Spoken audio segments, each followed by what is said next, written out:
सिमरन उन दोनों की बात सुनकर घबरा गई। उसने सक्षम के नाना से कहा, नाना जी, सक्षम जब मुझसे शादी नहीं करना चाहता तो आप रहने दीजिए, उसे फोर्स करना मेरा क्या है। मैं तो अपने मन में ही उसकी सुहागन बन चुकी हूँ। उसकी रूह मिले ना मिले अब मुझे कोई फर्क नहीं पड़ता। सिमरन बेटा, तुम कितनी अच्छी हो, पता नहीं उसे कब एहसास होगा। सक्षम के नाना ने कहा तो सिमरन ने कहा, कुछ मत बोलिए नाना जी, आप फिर से अपनी तबीयत खराब कर लोगे। आप आराम कर लीजिए, आइए मैं आपको रूम तक छोड़ देती हूँ। सक्षम विहान को सुलाकर बाहर आया। उसी वक्त विहान की नींद खुल गई थी।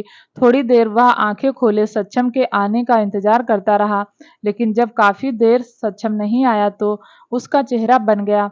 तभी उसे मानसी की याद आई और वह फिर से उस रूम की तरफ भाग गया।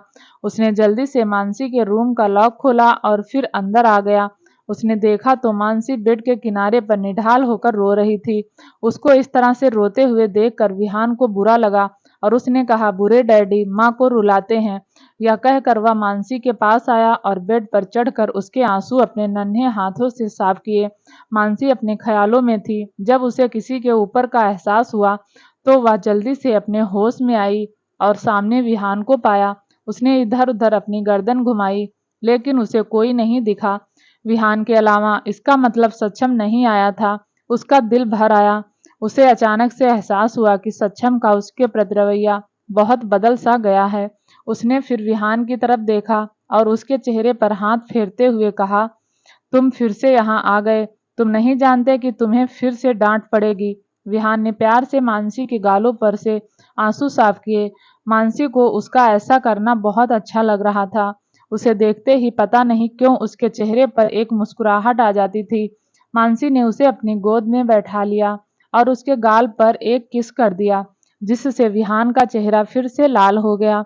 मानसी ने उसे खुद के गले लगा लिया और उसकी आंखें नम हो गई। उसे ऐसा महसूस हो रहा था जैसे उसने इच्छित और सोफिया को अपने गले लगाया हुआ है। उसे आज अपने बच्चों की बहुत याद आ रही थी। पता नहीं क्या होता अगर उसके पास विहान नहीं होता। मानसी को शांति महसूस हुई और उसने धीरे से अपनी आंखें बंद कर ली, लेकिन तभी उन्हें किसी के जोर से चिल्लाने की आवाज आई। मानसी ने विहान से पूछा, ये तो सक्षम की आवाज लग रही है। फिर वो दोनों जल्दी से खिड़की के पास गए। मानसी ने खिड़की खोली और नीचे की तरफ देखा, जहां उसे 3 लोग खड़े हुए दिखाई दिए, सक्षम और एक बूढ़े आदमी के बाद उसकी नज़र जब सिमरन पर गई तो उसकी आंखें छोटी हो गई। उसके दिमाग में बस एक ही ख्याल आया, यह जरूर विहान की माँ है। उसका एक एक ख्याल उसके दिल को चीरने के लिए काफी था। उसने धीरे से कहा, तभी उसे कमरे में बंद करके गया है, ताकि मैं इसके और इसकी मासूका के बीच कोई खलल ना डाल सकूं। सक्षम ओबराय, अब देखो मैं तुम्हारे साथ क्या करती हूँ। मानसी के कानों से गुस्से के कारण धुआं निकलने लगा था। खिड़की बड़ी होने के कारण विहान को ठीक से कुछ नहीं दिखाई दे रहा था। वह चिल्लाते हुए कहा, मुझे भी देखना है, कौन है वहां। विहान की आवाज सुनकर मानसी ने उसकी तरफ देखा और फिर नीचे खड़ी सिमरन को। मानसी को तो ऐसा लगा जैसे विहान बिल्कुल भी इस औरत पर नहीं गया है, लेकिन फिर भी वह उसकी माँ थी, जो मानसी को अंदर तक हिलाने के लिए काफी था। मानसी ने विहान को उठाया नहीं, बल्कि वह बोली, बेटा तुम सोने जाओ, बहुत रात हो गई है और अगर तुम्हारे पापा ने तुम्हें यहाँ देख लिया तो वह गुस्सा करेंगे। विहान मानसी के पास रहना चाहता था, लेकिन अगर उसने उसकी बात नहीं मानी तो उसकी मम्मा उसे आज्ञाकारी नहीं समझेगी और यह भी हो सकता है कि उससे प्यार भी ना करे। इसलिए विहान अपने रूम में जाने के लिए मान गया। मानसी ने उसका हाथ पकड़ा और कहा, चलो मैं तुम्हें तुम्हारे कमरे तक छोड़ देती हूँ। उसकी बात सुनकर विहान खुश हो गया। जाने से पहले मानसी ने दोबारा से नीचे देखा तो वहां कोई नहीं था। दूसरी तरफ सक्षम गुस्से में अपने रूम में आया, लेकिन जब उसने अपने बेड पर विहान को नहीं देखा तो उसने मन ही मन कहा, चला गया। मानसी विहान को सुलाकर उसके रूम से बाहर आई तो उसकी नज़र सिमरन पर गई और उसने सिमरन को जब सक्षम के रूम की तरफ जाते हुए देखा तो उसने गुस्से में अपनी आंखें बंद कर ली और पीछे चलने लगी। सिमरन सीधा सक्षम के रूम में गई। उसने दरवाजा बंद कर दिया ताकि वह सक्षम से आराम से बात कर सके। दरवाजा बंद होने की आवाज से सक्षम को लगा विहान आ गया है। वह जैसे ही पीछे मुड़ा, उसने अपने सामने सिमरन को खड़े देखा, जिसे देखकर सक्षम के एक्सप्रेशन एकदम सख्त हो गए। उसने सख्त लहजे में कहा, तुम यहाँ क्या कर रही हो? और फिर सक्षम की नज़र बंद दरवाजे पर गई। उसका गुस्सा और भी बढ़ गया। उसे एकदम से मानसी का ख्याल आया, लेकिन उसने इस बात का आभार व्यक्त किया कि उसने उसे बंद करके रखा है। नहीं तो पता नहीं वह अगर इस तरह से उसे सिमरन के साथ बंद कमरे में देख लेती तो क्या करती। उसने गुस्से में सिमरन से कहा, तुम्हारी हिम्मत भी कैसे हुई यहाँ आने की? सक्षम का गुस्सा देखकर सिमरन डर गई। उसने डरते हुए कहा, वह मैं। उसके मुंह से कुछ निकलने को नहीं हो रहा था, क्योंकि वह जानती थी कि सक्षम का गुस्सा कितना ज्यादा बुरा है। सक्षम उसे यूं चुप देखकर और ज्यादा चिढ़ गया, लेकिन इससे पहले कि वह कुछ बोल पाता, खिड़की के टूटने की जोरदार आवाज आई। कांच नीचे जमीन पर गिर गई और सक्षम और सिमरन ने एक साथ उस तरफ देखा। पर्दा लगा होने की वजह से वह यह नहीं देख पाए कि यह काम किसने किया है। सक्षम जल्दी से खिड़की के पास गया और पर्दा हटाने लगा। सिमरन ने डरते हुए कहा, सक्षम संभल के। सक्षम ने पर्दा हटाया तो देखा सामने मानसी गुस्से में खड़ी थी और उसे ही घूर रही थी। सक्षम की आंखें सिकुड़ गई। सिमरन भी वहां पहुंच गई और जब उसने मानसी को वहां देखा तो कहा, तुम कौन हो और यह क्या हरकत थी? तुम्हें यहाँ किसने आने दिया? फिर सिमरन ने सक्षम की तरफ देखा और कहा, सक्षम मुझे या दुश्मन का कोई प्यादा लगती है। तुम जल्दी से इसको गिरफ्तार करवाओ। सक्षम ने कुछ नहीं कहा, उसकी नज़र बस मानसी पर थी। मानसी ने जैसे ही सिमरन की बात सुनी, उसका गुस्सा बढ़ गया और उसने गुस्से में पहले सक्षम को देखा और फिर सिमरन को। वह जल्दी से खिड़की में चढ़ गई और जैसे ही वह नीचे कूदने वाली थी, सक्षम ने जल्दी से आगे बढ़कर उसे ऊपर उठा लिया, नहीं तो वह अपने पैर में कांच चुभा लेती। वह गुस्से में बोला, यह क्या कर रही हो? मानसी को इतना गुस्सा आ रहा था कि वह सक्षम को जान से मारने वाली हो। वह सक्षम की बाहों में थी। वह छटपटाने लगी। सक्षम ने जाकर उसे बेड पर रख दिया और कहा, तुम बाहर कैसे आई? मानसी ने चिढ़ते हुए जवाब दिया, क्यों, मैंने तुम्हारे मोमेंट खराब कर दिए क्या? उसके बाद उसने गुस्से में सिमरन को देखा। सक्षम ने कहा, ऐसा कुछ नहीं है जैसा तुम सोच रही हो। मानसी ने व्यंग भरी मुस्कान दी और कहा, ओहो रियली, यह तुम कह रहे हो जिसने अपनी पहली पत्नी को बिना तलाक दिए किसी और से संबंध बनाए हैं और उससे बच्चा भी किया है? सक्षम ने एक गहरी सांस ली और मानसी की बात को इग्नोर करके सिमरन से कहा, तुम जाओ यहाँ से और नाना जी से कुछ मत कहना इस बारे में। सिमरन अपने सामने का नजारा देखकर काफी ज्यादा हैरान थी। आज तक उसने कभी इतने प्यार से सक्षम को किसी के साथ बात करते हुए नहीं देखा था, और तो और वह आज उसके सामने एक औरत को हाथ लगाते हुए देखा जिसकी उसने कभी सपने में कल्पना नहीं की थी। लेकिन जब मानसी ने पत्नी वाली बात कही तो वह कहीं ना कहीं समझ गई कि यह सक्षम की पत्नी हो सकती है। वह यह अनुमान लगा रही थी, लेकिन कहीं ना कहीं वह यह भी चाहती थी कि उसका यह अनुमान गलत निकले।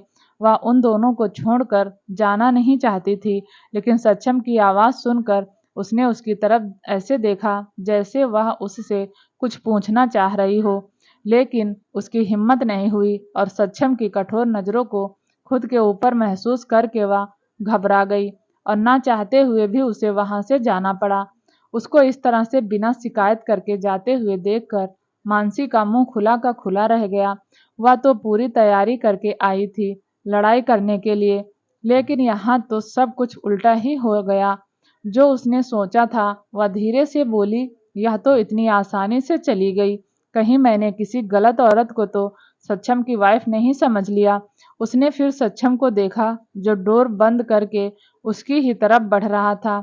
मानसी खड़ी हो गई, लेकिन इससे पहले वह कुछ और कह पाती, सक्षम ने उसे पकड़कर बेड पर धकेल दिया और उसके ऊपर आ गया। उसने अपना सर मानसी के गले पर रख दिया और धीरे से कहा, मानसी मुझे नींद आ रही है, मैं काफी दिनों से नहीं सोया हूँ। उसने इतना ही कहा और मानसी का दिल जोरों से धड़कने लगा। वह उसकी आंखें देख कर ही बता सकती थी कि वह काफी दिन से नहीं सोया है। उसके हाथ खुद ब खुद उसके सर पर चले गए और अनजाने में ही उसके सर को सहलाने लगी, लेकिन तभी उसने अपने हाथ रोक लिए। उसे याद आया कि वह क्या कर रही है, वह क्यों उसकी फिक्र कर रही है। उसे तो अभी उसके साथ झगड़ा करना चाहिए था और उसे खरी खोटी सुनानी चाहिए थी, लेकिन कहीं ना कहीं वह ऐसा नहीं कर पा रही थी। उसने अपनी आंखें बंद की और कहा, सक्षम मेरे ऊपर से उठो। सक्षम ने कुछ नहीं कहा और उसका हाथ पकड़कर फिर से अपने सर के पीछे रख लिया।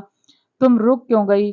सक्षम ने कहा तो मानसी बोली, सक्षम उठो, मैं कुछ नहीं कर रही, तुम अपनी उसी मासूका को बुला लो, फिर वह तुम्हें सुलाएगी। सक्षम बोला, वह मेरी कोई नहीं है, वह तुम्हारी कोई नहीं है, तो तुम दोनों यहाँ एक बंद कमरे में लूडो खेल रहे थे क्या? मानसी गुस्से में बोली, वह जान गई थी कि सक्षम के लिए उस औरत की कोई वैल्यू नहीं थी, वरना वह उसे इस तरह से बेइज्जत करके बाहर नहीं निकालता, लेकिन यह उसके अंदर की जलन थी जो उसे गुस्सा करने पर मजबूर कर रही थी। सक्षम ने अपनी गर्दन ऊपर उठाई और मानसी का गाल पकड़ लिया। बिना किसी देरी के उसने मानसी को किस कर लिया। मानसी की आंखें खुली की खुली रह गई। सक्षम का किस बहुत सॉफ्ट था, जैसे वह किसी नाजुक कली को किस कर रहा था। मानसी के हाथ उसके कंधे पर आ गए, लेकिन उससे विरोध न हो सका। सक्षम ने काफी देर किस किया और फिर उसकी गर्दन पर, उसके बाद उसने फिर से अपना चेहरा उसकी गर्दन में छुपा लिया और धीरे से कहा, हिलना मत। मानसी बस किसी कठपुतली की तरह वहां पड़ी हुई थी। सक्षम की सांसें कुछ ही देर में भारी हो गई। मानसी को पता लग चुका था कि वह सो गया है। सक्षम के चेहरे पर एक अलग ही सुकून था। सोते हुए वह बहुत हैंडसम लग रहा था। मानसी बस उसे ही देख रही थी और उसने भी इसी तरह से अपनी आंखें बंद कर ली। मानसी को सांस लेने में थोड़ी दिक्कत आ रही थी। उसकी आंखें जब सुबह खुलने लगी तो उसे अपने बदन में दर्द महसूस हुआ। ऐसा लगा जैसे किसी ने उसके ऊपर 100 किलो का बुलडोजर रख दिया हो।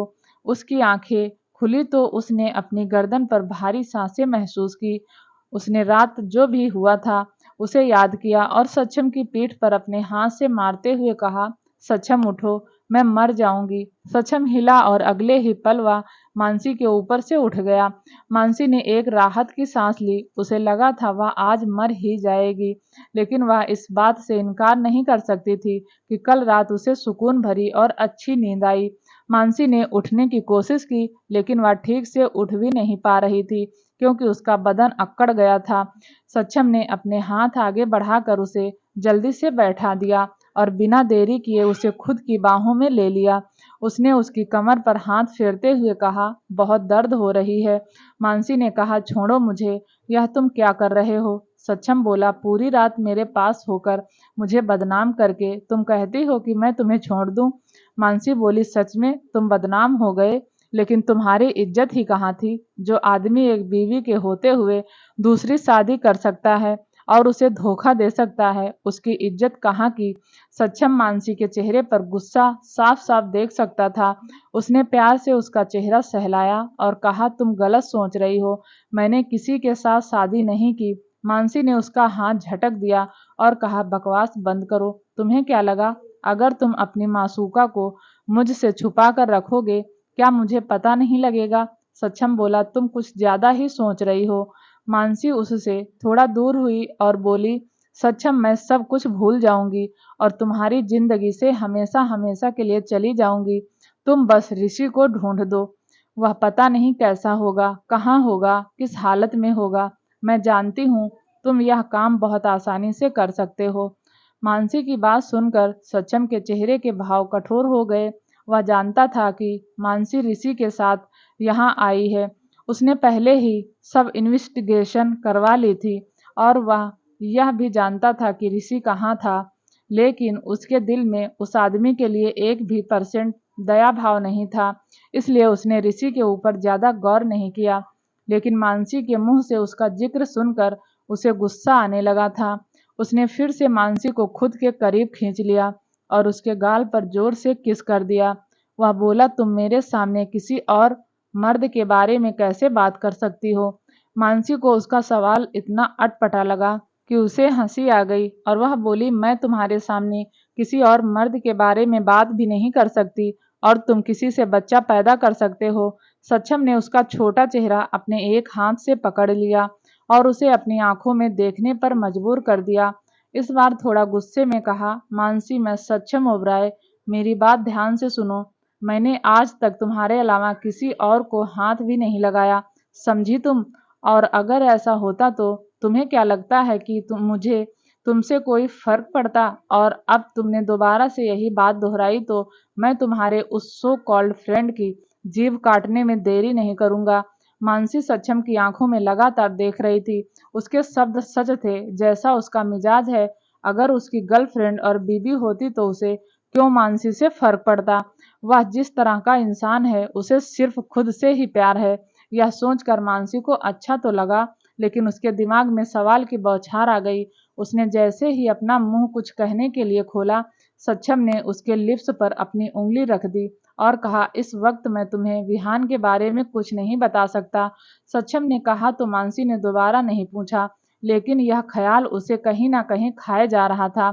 सक्षम बेड से उठ गया और बाथरूम की तरफ जाते हुए बोला, तैयार हो जाओ जल्दी, आज तुम्हें इंडिया जाना है। मानसी ने जैसे ही सक्षम की बात सुनी, उसने मुंह बनाते हुए कहा, मैं सब रात जाने बिना और ऋषि को यहाँ से लिए बिना नहीं जाऊंगी। लेकिन तब तक सक्षम बाथरूम में जा चुका था। मानसी उसके बेड से उतर गई। उसके दिमाग में ऋषि की चिंता और उसके मिशन के बारे में चल रहा था। लेकिन जैसे ही वह बाहर आई, उसकी नज़र सामने खड़ी सिमरन पर चली गई, जो शायद उसे ही देख रही थी। मानसी ने उसके हाथ में जब वह जूस का गिलास देखा जो सक्षम सुबह सुबह पीता है, तो उसकी भौहें तन गई। वह चलकर सिमरन के पास गई और उससे बोली, सक्षम को यह नहीं पीना। सिमरन ने मानसी को एक नज़र देखा और उसे पूरी तरह से इग्नोर करके सक्षम के रूम में चली गई। मानसी उसे मुंह खोले देख रही थी। वह भी पैर पटकती हुई उसके पीछे वापस रूम में आ गई। जैसे ही वह दोनों रूम में आई, बाथरूम का भी दरवाजा खुल गया और सक्षम सिर्फ एक टॉवल में बाहर आया। उसके बाल गीले थे, जो बहुत ही सुंदरता के साथ उसके मस्कुलर बदन पर पानी छोड़ रहे थे। वह इस वक्त काफी ज्यादा कामुक नजर आ रहा था। सिमरन तो बस उसे ही देख रही थी। उसकी नजरें तो जैसे पलके झुकाना ही भूल गई हों। और वही मानसी का मन सक्षम का कत्ल करने का कर रहा था। वह जल्दी से सक्षम के पास गई और उसके आगे खड़ी हो गई। तुम यह कैसे बिना कपड़ों के बाहर आ गए? क्या तुम्हें शर्म नहीं है? सक्षम को उसकी बात समझ नहीं आई, लेकिन तभी उसकी नज़र सिमरन पर गई। सिमरन ने जब यह देखा कि सक्षम उसे ही देख रहा है, तब उसने जल्दी से अपनी नज़रें इधर उधर फेरते हुए कहा, यह मैं तुम्हारे लिए तुम्हारा सुबह का जूस लेकर आई थी। यह कहकर उसने वह जूस टेबल पर रख दिया और शर्माते हुए वहां से निकल गई। मानसी को उसकी इस हरकत पर इतना गुस्सा आ रहा था कि उसका बस चले तो वह उसे मार दे। उसने सिमरन का लाया हुआ जूस उठाया और उसे खुद पी गई। उसके पीते ही उसने जोर से चिल्लाकर कहा कि यह कितना कड़वा है। ना चाहते हुए भी सक्षम के चेहरे पर एक मुस्कुराहट आ गई। उसने आगे बढ़कर उसकी कमर पर हाथ रखा और उसे किस कर दिया। एक डीप किस के बाद उसने उसे छोड़ दिया। मानसी जोर जोर से सांस ले रही थी। वह पीछे टेबल के सहारे हो गई और उसका हाथ टेबल पर लगने से कुछ कागज नीचे गिर गए। मानसी की नज़र उन कागजों पर पड़ी तो उसे उसमें वही चीज दिखाई दी जो ऋषि को उन मृतकों के पास मिली थी। जब मानसी ने उस कार्ड को देखा तो उसे यह याद आ गया कि यह कार्ड वही है जो ऋषि ने उसे दिखाया था। वह उसे उठाना चाह रही थी, लेकिन सक्षम के सामने वह ऐसा नहीं कर सकती थी। तभी सक्षम ने मानसी के कान के पास जाकर कहा, जब तुम इस तरह से जलती हो ना तो बहुत अच्छी लगती हो। सक्षम की बात सुनने के बाद मानसी को हंसी आ गई। उसने सक्षम से मुंह फेरते हुए कहा, फालतू की बकवास बंद करो। यह कहकर वह वहां से जाने लगी। तभी सक्षम ने पीछे से कहा, जल्दी तैयार हो जाओ, रेबल आ रहा है तुम्हें लेने। मानसी के कदम रुक गए और उसने पीछे मुड़कर देखा तो बड़ी शांति से बोली, मैं कहीं नहीं जा रही। फिर वही तेजी से वहां से निकल गई। एक कोठरी में ऋषि ने अपने सामने बैठे हुए आदमी को देखा और फिर अपने सामने पड़े हुए खाने को। उसने चिढ़ते हुए कहा, मैं इसको नहीं खा रहा, मुझे अच्छा खाना चाहिए। उसके सामने बैठा हुआ जुबली बोला, या जो मिला है वही काफी है, वरना फिर रहना भूखे। ऋषि ने अपना मुंह बना लिया और दोबारा कहा, वह तुम्हारी राजकुमारी क्यों आजकल खाना नहीं दे रही? तुम तो उसकी बहुत तारीफ कर रहे थे कि राजकुमारी राजकुमारी। जुबली बोला, उनके ऊपर हमला हुआ है, इसलिए मास्टर ने बाहर के सब लोगों को उनसे मिलने के लिए मना कर दिया। ऋषि की भौहें तन गई और वह बोला, हमला? कैसा हमला? जुबली ने जवाब दिया, बस इन राजसी परिवार वालों की बात ही अलग है। जितने इनके चाहने वाले होते हैं, उससे ज्यादा यह दुश्मन लिए बैठे हैं। ऋषि ने एक गहरी सांस ली और कहा, वह तो पता नहीं, लेकिन मुझे तो किसी भी तरह से उस महल में घुसना था। जुबली ने हैरानी से उसे देखा और कहा, तुम्हें महल में क्यों जाना है? कहीं तुम दुश्मन तो नहीं हो जो हमारी राजकुमारी को नुकसान पहुंचाना चाहते हो? ऋषि ने कहा, बकवास बंद करो, मुझे अपने दोस्त को ढूंढना है। जुबली कंफ्यूजन में बोला, दोस्त? कैसी दोस्त? ऋषि ने उसके कंधे पर अपना हाथ रखा और कहा, तुम नहीं समझोगे। यह कहकर जैसे ही ऋषि ने अपना हाथ खाने की तरफ बढ़ाया, कुछ आदमी अंदर की तरफ घुसे। उन आदमियों ने काले रंग के कपड़े पहने हुए थे और वह किसी के बॉडीगार्ड लग रहे थे। उन्होंने सीधा जाकर ऋषि को पकड़ लिया। ऋषि चिल्लाया, अरे कौन हो तुम?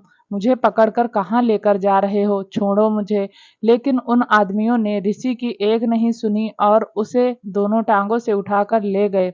ऋषि ने जुबली से चिल्लाते हुए कहा, मेरी मदद करो, वहां खड़े क्या कर रहे हो? लेकिन जुबली एक कोने में चुपचाप डरा हुआ खड़ा था और बोला भी नहीं। जब वह लोग ऋषि को वहां से लेकर गए तब जाकर जुबली धीरे से बोला, यह मास्टर के लोग ऋषि को क्यों ले गए हैं? कहीं इन्हें पता तो नहीं लग गया कि यह राजकुमारी को गंदी नजरों से देख रहा था? यह सोचकर वह डर गया और ऋषि की अच्छी मौत की कामना करते हुए बोला, हे ऊपर वाला, इसको अच्छी मौत दे। उधर वह आदमी ऋषि को एक जेल में लेकर गए और उसे बेरहमी से पटक दिया गया। ऋषि को अपनी पीठ पर काफी दर्द महसूस हो रहा था। वह उन आदमियों को घूरता हुआ कहता है, तुम, लेकिन उससे कुछ बोलना नहीं हो पा रहा था। अंदर ही अंदर वह डर रहा था। दूसरी तरफ मानसी नहाकर बाहर आई, लेकिन सामने खड़े इंसान को देखकर वह जल्दी से पीछे की तरफ मुड़ गई और अपने रूम का दरवाजा बंद करने लगी। लेकिन वह कामयाब नहीं हो पाई। सक्षम ने अपना हाथ दरवाजे के बीच लाकर दरवाजा खोल दिया। मानसी ने आंखें सिकोड़कर उसे देखा और कहा, यह क्या बेशर्मी है? एक लड़की के कमरे में इस तरह से घुसने पर मैं तुम्हें जेल करवा सकती हूँ। सक्षम अंदर आते हुए बोला, और तुम जो रात मेरे साथ सोकर आई हो, इस हिसाब से तो मुझे तुम्हें उम्र कैद की सजा सुना देनी चाहिए। यह कहकर वह मानसी के बेहद करीब आ गया। मानसी दूर हटते हुए बोली, मैं इंडिया वापस नहीं जाऊंगी। सक्षम ने उसका हाथ पकड़ते हुए कहा, मैंने तुम्हारी राय नहीं मांगी है। यह बोलकर सक्षम मानसी को बाहर ले आया। मानसी उससे अपना हाथ छुड़ाने की दमदार कोशिश कर रही थी, लेकिन वह कहाँ सक्षम के बराबर थी। मानसी बोली, सक्षम छोड़ो मुझे, तुम मेरे साथ ऐसा नहीं कर सकते, छोड़ो मुझे। ऋषि को भी ढूंढना है, और तो और मैंने अभी तक अपना मिशन भी पूरा नहीं किया। लेकिन सक्षम कहाँ रुकने वाला था। कुछ दूर जाते ही मानसी नीचे बैठ गई। सक्षम ने जब पीछे मुड़कर देखा तो वह उसका हाथ पकड़कर नीचे बैठ चुकी थी और उसकी गर्दन झुकी हुई थी। सक्षम बोला, अब यह क्या है? मानसी ने अपनी गर्दन नीचे करके नामी हिलाते हुए कहा, मैं कहीं नहीं जा रही, समझे तुम? सक्षम ने एक गहरी सांस ली और जैसे ही वह उसे उठाने के लिए नीचे झुकने वाला था, उसे सामने से अपने नाना आते हुए दिखाई दिए। धीरे से मानसी का हाथ छोड़ दिया। मानसी ने जब यह देखा कि सक्षम ने उसका हाथ छोड़ दिया है, उसने अपनी गर्दन उठाकर ऊपर देखा। उसे आश्चर्य हुआ। फिर उसने सक्षम की नजरों का पीछा किया तो उसे सिमरन आती हुई दिखाई दी और उसके साथ एक बुजुर्ग भी था। मानसी खड़ी हो गई। उसे समझ में नहीं आया कि सक्षम ने इन लोगों को देखकर उसे छोड़ दिया। सिमरन और सक्षम के नाना चलकर उनके पास आए। सक्षम के नाना ने एक नज़र मानसी पर डाली और कहा, यह लड़की कौन है?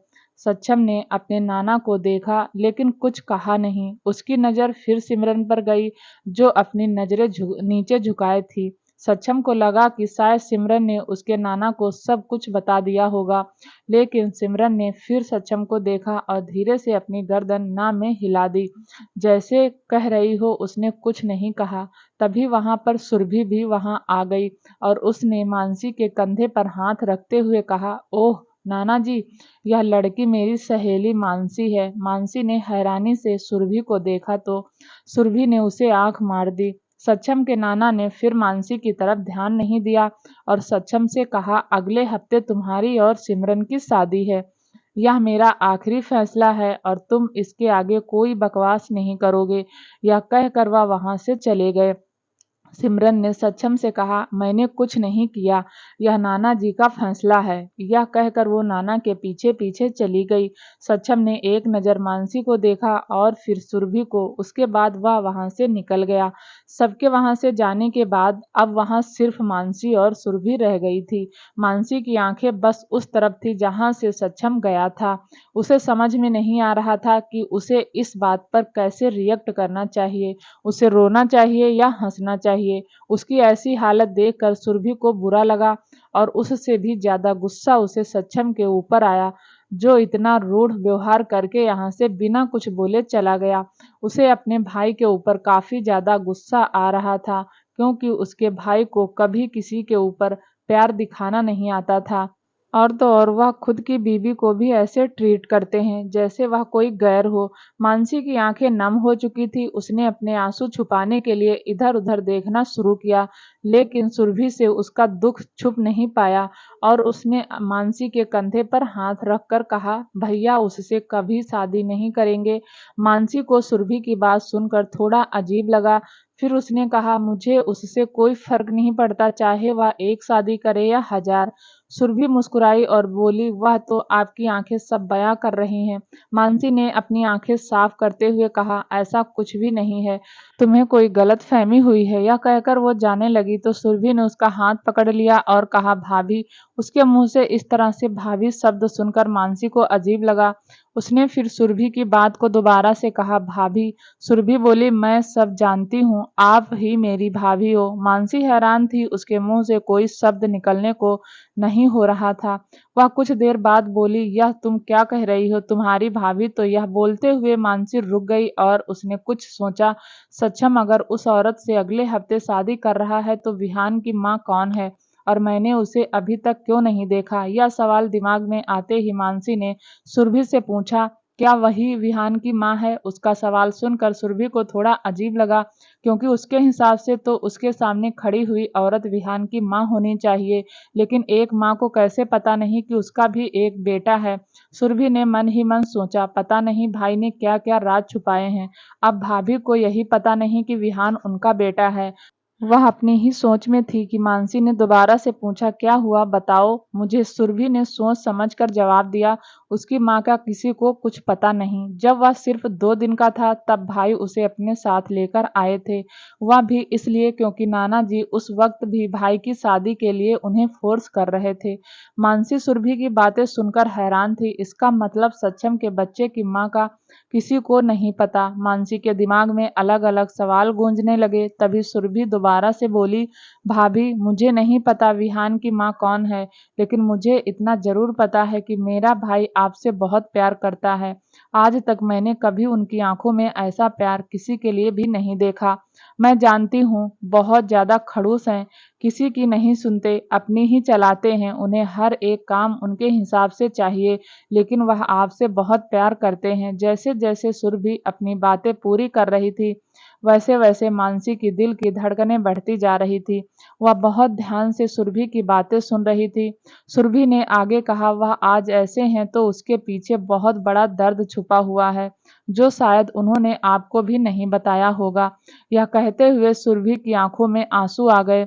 मानसी ने पूछा, दर्द, कैसा दर्द। सुरभि ने अपने आप को संभाला और एक गहरी सांस छोड़कर मानसी से कहा, मेरी माँ आइलैंड की इकलौती राजकुमारी थी और वारिस भी मेरे नाना उनसे बहुत प्यार करते थे, लेकिन अपने नियमों और कानूनों से ज्यादा नहीं। इस आइलैंड का एक नियम था और वह यह था कि यहाँ के वासी, चाहे वह आम नागरिक हों या कोई राज परिवार से, इस समुंदर में आने वाले आइलैंड के वासियों के अलावा किसी और से शादी नहीं कर सकते हैं। और यह घटिया प्रथा पुराने लोगों ने तय की थी, लेकिन वह कहते हैं जो एक बन गया उसे टूटना भी है, और यह सिलसिला मेरी माँ ने शुरू किया। मेरे पापा इंडिया के बड़े बिजनेसमैन थे और उनकी कंपनियां अलग अलग देशों में थी, इसलिए वह अपनी कंपनी यहाँ भी खोलना चाहते थे। उस वक्त बाहर के लोगों के यहाँ आने पर मनाही नहीं थी। पापा जब प्रस्ताव लेकर नाना जी के पास आए तो नाना जी भी मान गए। इसी तरह से कंस्ट्रक्शन का काम शुरू हुआ। और पापा का महल में आना जाना लगा रहा। और एक दिन फिर उनकी मुलाकात मेरी माँ से हुई। माँ और पापा एक दूसरे से प्यार करने लगे। माँ जानती थी कि नाना जी उनके इस रिश्ते को नहीं मानेंगे, इसलिए उन्होंने पापा के साथ भागने का फैसला लिया और वह दोनों यहाँ से किसी तरह से भागने में सफल रहे। जब नाना जी को यह बात पता चली तो उनका गुस्सा बहुत ज्यादा बढ़ गया और उन्होंने अपने आदमियों को उनको देखते ही गोली मारने के आदेश दे दिए। लेकिन यह काम इतना आसान नहीं था, क्योंकि पापा एक बड़े और पावरफुल बिजनेसमैन थे और उनके आसपास भटकना इतना आसान नहीं था। माँ ने फिर भाई को जन्म दिया और भाई के जन्म के 5 साल बाद उन्होंने मुझे जन्म दिया। लेकिन जब माँ ने मुझे जन्म दिया तो उसके तुरंत बाद उनकी और पापा की हत्या हो गई। यह कहकर सुरभि भी जोर जोर से रोने लगी। मानसी, जो कि अभी तक उसकी बात सुनकर शौक थी, उसने जब उसे रोते हुए देखा तो उसे संभालने के लिए उसके कंधे पकड़ लिए और कहा, मैं तुम्हारा दुख महसूस तो नहीं कर सकती, लेकिन समझने की कोशिश जरूर कर सकती हूँ। सक्षम ने आज तक मुझे कभी यह सब बातें नहीं बताई। मैं नहीं जानती थी कि उसके माता पिता कोई और हैं। और यह कहते हुए मानसी रुक गई। सुरभि मुस्कुराई और उसने अपना दर्द छुपाते हुए आगे कहा, वह इसलिए क्योंकि वह आपको अपनी वजह से कोई तकलीफ नहीं देना चाहते थे। जब मेरा जन्म हुआ वह 5 साल के थे और उन्होंने खुद अपनी आंखों से माँ और पापा को मरते हुए देखा है। यह कहते हुए सुरभि रोने लगी और मानसी के गले मिल गई। मानसी ने उससे फिर और कुछ नहीं कहा। उसे अभी भी सभी सवालों का जवाब नहीं मिला था। उसके दिमाग में इस वक्त क्या उथल पुथल चल रही थी या वही जानती थी। सक्षम वहां से निकलकर सीधा एक काली कोठरी में गया, जहां पर उसके लिए तुरंत दरवाजे खोल दिए गए। जैसे ही वह अंदर गया उसने सामने एक आदमी को बैठे हुए देखा, जो किसी भिखारी से कम नहीं लग रहा था। वह भिखारी और कोई नहीं बल्कि ऋषि था। यह जानने के लिए कि कौन अंदर आया है, ऋषि ने अपनी गर्दन उठाकर देखा। जैसे ही ऋषि की नजरें सक्षम की नजरों से जाकर मिली, उसने हैरानी के साथ कहा, तुम? सक्षम ने उसकी बात का कोई जवाब नहीं दिया और वह जाकर उसके सामने एक चेयर पर बैठ गया। और वह अब ऋषि कहाँ चुप रहने वालों में से था। वह अपनी जगह से खड़ा हो गया और वह सक्षम की तरफ बढ़ने लगा। तुम तो मानसी के हस्बैंड हो ना? तुम यहाँ क्या कर रहे हो? ऋषि का दिमाग काम नहीं कर रहा था। जैसे ही ऋषि सक्षम के पास पहुंचने वाला था, उसके सामने सक्षम के आदमी आ गए और उन्होंने ऋषि को सक्षम के पास जाने से रोक दिया। उनमें से एक आदमी ने ऋषि को पीछे वापस जमीन पर धकेल दिया। सक्षम ने कहा, आगे से हटो। उसके कहने पर वह आदमी उसके आगे से हट गया और एक बार फिर से सक्षम ऋषि आमने सामने आ गए। इस बार सक्षम ने बिना देरी के कहा, तुम यहाँ किसके कहने पर आए? और सबसे बड़ी बात, तुम्हारी हिम्मत भी कैसे हुई मानसी को यहाँ लाने की? ऋषि का जो सच था अब यकीन में बदल चुका था। उसने अपनी भौहें सिकोड़ते हुए कहा, मतलब तुम वही हो, लेकिन तुम यहाँ क्या कर रहे हो? सक्षम ने कहा, जितना पूछा है उतना बताओ। ऋषि ने कहा, पहले तुम बताओ कि तुम यहाँ क्या कर रहे हो और तुम्हारे पास इतने सारे आदमी कहाँ से आए? और वह इसी वक्त पागल ही होने वाला था। तभी सक्षम के एक आदमी ने कहा, तुम मास्टर के साथ ऐसे बात नहीं कर सकते हो। जितना मास्टर ने कहा है उतना बताओ। जैसे ही सक्षम के आदमी की बात ऋषि के कानों में पड़ी, ऋषि की आंखें चौड़ी हो गई और उसने हैरानी से सक्षम को देखा। उसे जुबली की बात अच्छे से याद थी। जुबली ने कहा था कि यहाँ के राजकुमार को मास्टर कहकर पुकारा जाता है। पहले तो ऋषि को यह सब सुनकर लगा कि शायद वह सपना देख रहा है, लेकिन 2-3 बार सिर झटकने के बाद उसे एहसास हुआ कि वह गलत था। उसके सामने बैठा इंसान सचमुच मानसी का हस्बैंड था। सक्षम को जब अपना जवाब नहीं मिला तो उसका गुस्सा काफी ज्यादा बढ़ गया और उसने अपने सामने खड़े आदमी से कहा, मार दो इसे। उसकी बात सुनकर जैसे ही उसका आदमी ऋषि की तरफ बढ़ा, ऋषि चिल्लाया, नहीं प्लीज, मुझे मत मारो। आखिर तुम मुझे मारना क्यों चाहते हो? सक्षम बोला, मैंने तुमसे कुछ पूछा था, तुमने उसका जवाब मुझे नहीं दिया, इसलिए तुम मेरे किसी काम के नहीं हो। ऋषि बोला, नहीं नहीं, ऐसा नहीं है, प्लीज मुझे मत मारो।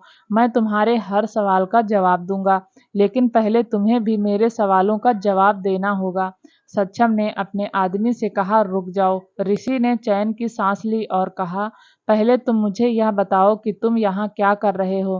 क्या तुम सच में यहाँ के राजकुमार हो? सक्षम ने जवाब दिया, हाँ। यह सुनकर ऋषि का दिमाग घूम गया।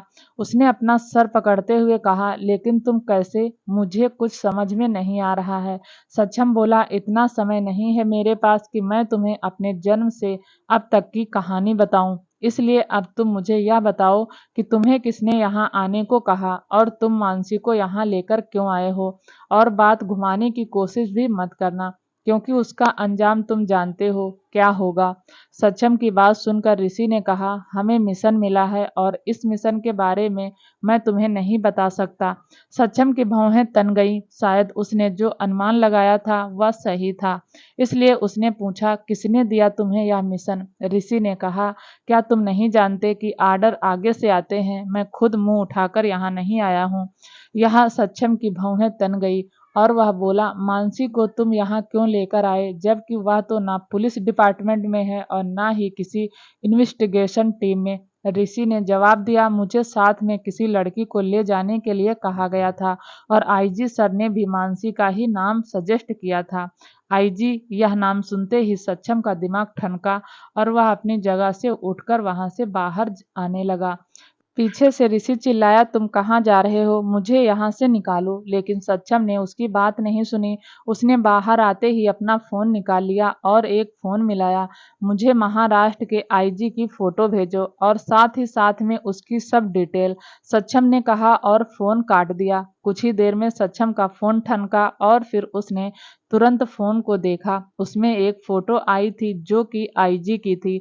जैसे ही सक्षम ने वह फोटो देखी, उसका दिमाग घूम गया और उसकी पकड़ फोन पर मजबूत हो गई और उसने अपने दांत पीसते हुए कहा, आईजी, तो यह है आईजी। नाना जी, आप इतने बड़े खेलबाज निकलेंगे मुझे पता नहीं था।